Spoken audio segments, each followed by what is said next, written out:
আমাদের তো কাজের সঙ্গে সমন্বয় করতে হয়। মঞ্চে দাঁড়িয়ে আমি সবসময় একটা ব্যাখ্যা আমার মাথায় আসে, একটা নিজস্বতা থাকা চাই। এমন কিছু পড়তে হবে যেটা দেখতে দৃষ্টিনন্দন। একজন শিল্পী অবশ্যই তার সাজসজ্জা, পোশাক পরিচ্ছদ তার ব্যক্তিত্বের পরিচায়ক। জামদানি কিনতে হয় একটু বেশি টাকা দিয়ে, নিজস্বতার সঙ্গে যেন অন্য রকম, যেন সবার চাইতে আলাদা কিছু হয় সেটা। অনেক বেশি গরমে আমি সবসময় হালকা রং পরি, নিজের স্বস্তি তো অবশ্যই, এবং অন্যের চোখকেও সম্মান করা দরকার আর কি। না, ট্রেন্ড খুব একটা অনুসরণ করি না। আত্মবিশ্বাসের সঙ্গে যে কোনো পোশাক পরিধান করাই সবচেয়ে বড় কথা।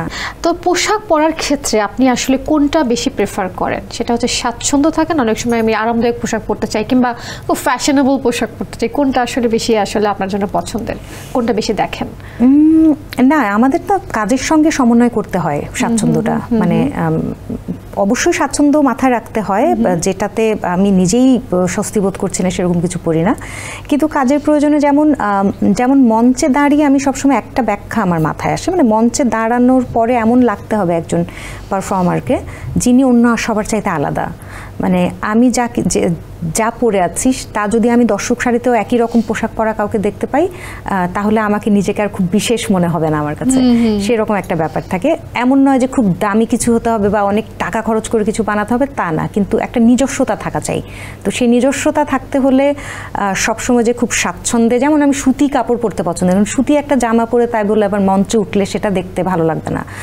এমন কিছু পরতে হবে যেটা দেখতে দৃষ্টিনন্দন। মানে বিষয়টা হচ্ছে যে আমি আসলে কোথায় যাচ্ছি, কি কাজ করছি, সেটা রিলেট করে আমার পোশাকটা। আসলে একদমই তাই।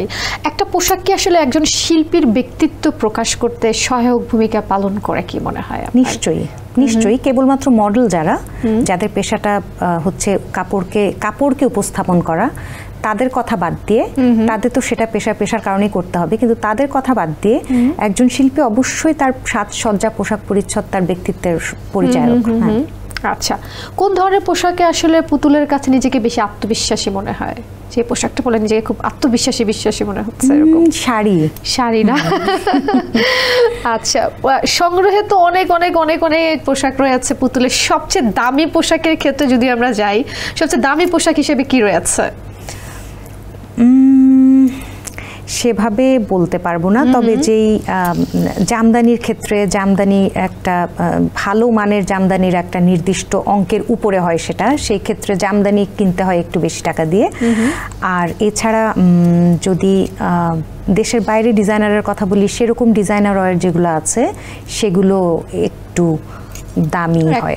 আচ্ছা, তো কোনো বিশেষ আয়োজনে থাকে না, একটা বিশেষ আয়োজনে যখন আমাকে ইনভাইট করা হয় কিংবা আমাকে যেতে হচ্ছে, ওই সময়টাতে কিন্তু আমরা থাকি না একটু বিশেষ ধরনের পোশাক বাছাই করতে চাই। ওই বিশেষ ধরনের পোশাকটা বাছাই করতে আসলে পুতুলের কিরকম সময় লাগে যে পোশাকটা আসলে আমি পরবো?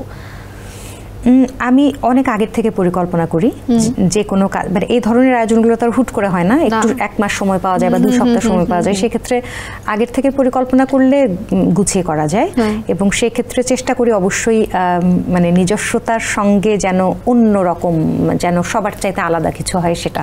ওকে, অনলাইনে শপিং করতে মানে কতটা পছন্দ করেন? ভীষণ না? আসলে আমরা সবাই এখন এত কর্মব্যস্ত টাইমটাতে না অনলাইনের উপর সবাই খুব বেশি ডিপেন্ডেবল হয়ে গিয়েছি, কিছু করার থাকে না।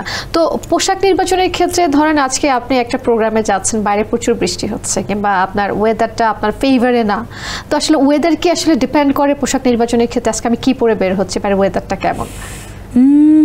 বৃষ্টির ক্ষেত্রে খুব একটা সেটা প্রভাব পড়ে না, যেহেতু হাঁটা পথের কোনো ব্যাপার নেই। আমি বাড়ি থেকে বেরিয়ে হয়তো চ্যানেল বা বাইরে প্রচন্ড গরম, সেটা অবশ্যই আবহাওয়ার কথা চিন্তা করে রং নির্বাচনটা আমি ভীষণ করি। অনেক বেশি গরমে আমি সবসময় হালকা রং পরি। অনেক বেশি গরমে কখনো এমন কোনো কাপড় যেটা দেখতে অন্যের চোখে গরম লাগছে সেটা পরা, মানে নিজের স্বস্তি তো অবশ্যই, এবং অন্যের চোখকেও সম্মান করা দরকার আর কি। রাইট, একদমই তাই। তো পোশাক নির্বাচনের ক্ষেত্রে আপনার ব্যক্তিগত রুচিটাকে আপনি বেশি প্রাধান্য দেন নাকি আপনি ট্রেন্ডটাকে বেশি ফলো করেন? না, ট্রেন্ড খুব একটা অনুসরণ করি না, নিজস্ব পছন্দটাই করি। ট্রেন্ডে অনেক কিছু তো আসতে পারে, আসছে যাচ্ছে, কিন্তু আমাকে তো সমস্তটা মানাতে নাও পারে। তো আমাকে যা কিছু মানাবে না বলে আমার মনে হচ্ছে সবকিছু যে সবাইকে মানাবে ব্যাপারটা এটা না। একদমই। আমাকে যেমন খুব মজার একটা কথা অনেকে বলেন যে তোমাকে সব রঙে মানায়, আমি তখন বলি মোটেই আমাকে সব রঙে মানায় না, আমাকে যে রঙগুলি মানায় সেগুলো আমি পরি, এজন্য মনে হচ্ছে যে সব রঙে মানায়। আমাকে যে রঙগুলি মানায় না সেগুলো আমি পরি না। একদম। তো পুতুলের দর্শকদের জন্য আসলে ফ্যাশন টিপস কি দিবেন আপনি আপনার দিক থেকে?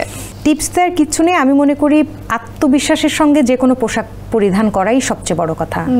আজকে যদি আপনি একটা সুন্দর তাঁতের শাড়ি পরে বসে যদি মানে অদ্ভুতভাবে নিজেকে সুন্দরভাবে নিজেকে উপস্থাপন করতে পারেন, ওটাই সর্বোচ্চ সুন্দর, এরপরে আর কোনো কথা নেই। আসলে এটা শুনে আমার একটা কথা মনে পড়লো, একটা কথা আছে, সেটা হচ্ছে যে confidence is the best outfit ever. এটার উপরে কোনো বেস্ট আউটফিট আসলেই নাই। এসএমসির emergency contraceptive pill Norix one অরক্ষিত মিলনের 72 ঘন্টার মধ্যে এর একটি মাত্র পিল আপনাকে করবে টেনশন ফ্রি। এসএমসির নরিক্স ওয়ান, এক পিলের সমাধান।